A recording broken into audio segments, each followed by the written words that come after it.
Yo guys, what's up? Eddie back again, and today we're going to be looking at my custom gaming editing PC that I use on a day-to-day basis to get normal tasks done, as well as some of the beefier stuff like editing and gaming. Now this PC can run just about any current title at 60 frames a second on 1080p Ultra, or it can do some very fast render speeds in Premiere Pro. So I got this last year for Christmas. It was a very awesome gift. But yeah, I built this thing all by myself, and I designed it basically all by myself. All the parts, everything came down to it. So this is my gaming and editing PC. Okay guys, so this is the PC right here. The case is the Corsair Carbine 400C.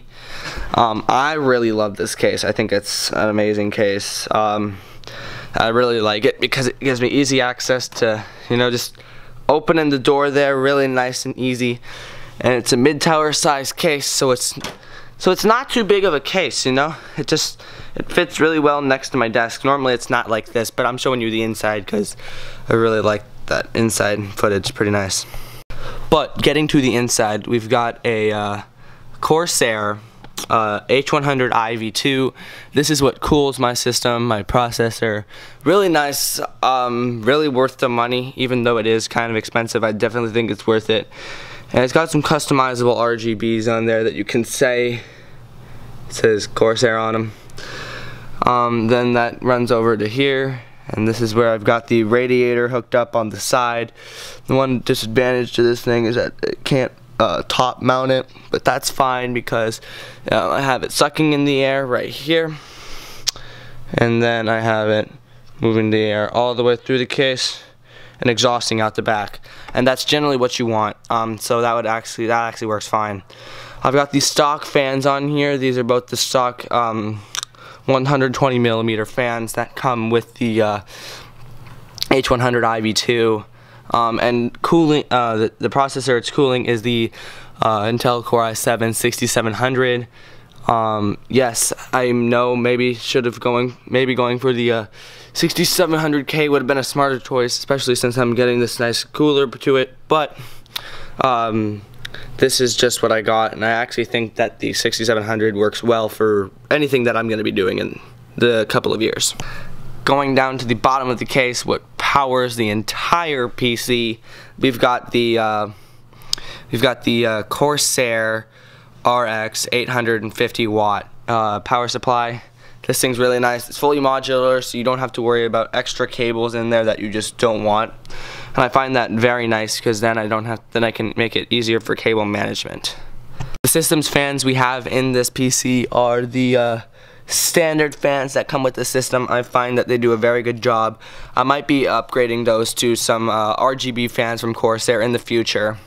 By the way, you might be noticing a theme here in this PC, and it is that it's very Corsair oriented. So a lot of my products are Corsair, which I really like.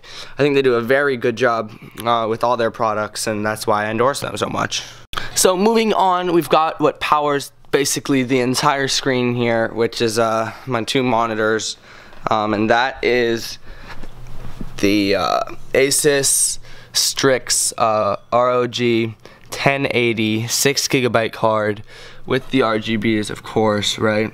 You've got to have the RGBs, and they're actually not running right now. The fans aren't because we're not playing a game, but that's fine. But these guys are fully customizable RGBs, which I really like. So then you can also fit the theme of the PC really well, because in the dark it looks just amazing. Okay, so moving on here, we've got the MSI Crate Gaming 3X, which is my motherboard of choice for this build. I really like it because it fits with the black and white color scheme I have going on in this PC. And so the only reason why I have these lights as pinkish purple is because I really like the fact that it brings the color into the setup here. Yes guys, so I just changed the colors in my PC to blue, so that way they fit my setup theme here of the blue, white, and the black.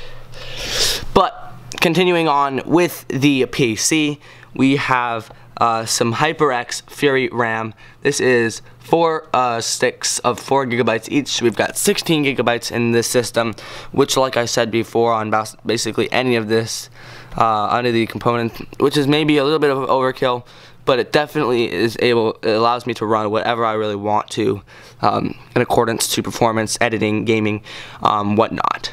Now, I have dropped a link to my build in PC Part Picker in the description, but one of the main reasons why I like this computer is that as of this moment, no one else has this computer. This is a custom design, custom build by me, and I've built this computer all by myself. This isn't from a website or anything. This is entirely from me. But yeah, I really like this PC. I do think it might be a little bit of overkill, like I said, but I definitely like the way it turned out, and I definitely think it's a monster. So like I said earlier, this computer can run about any game, any new game, I guess, at 60 plus frames per second on 1080p Ultra, or the highest settings that game can go on. And I find this extremely useful and very nice because you can just turn the settings down a little bit and you can get super buttery smooth, 150 frames a second. It also depends on your monitor though. Like sometimes you might experience a little screen tearing like you would in GTA if you run it over 60 frames a second. If your monitor doesn't support over 60 hertz, which both of my monitors unfortunately do not.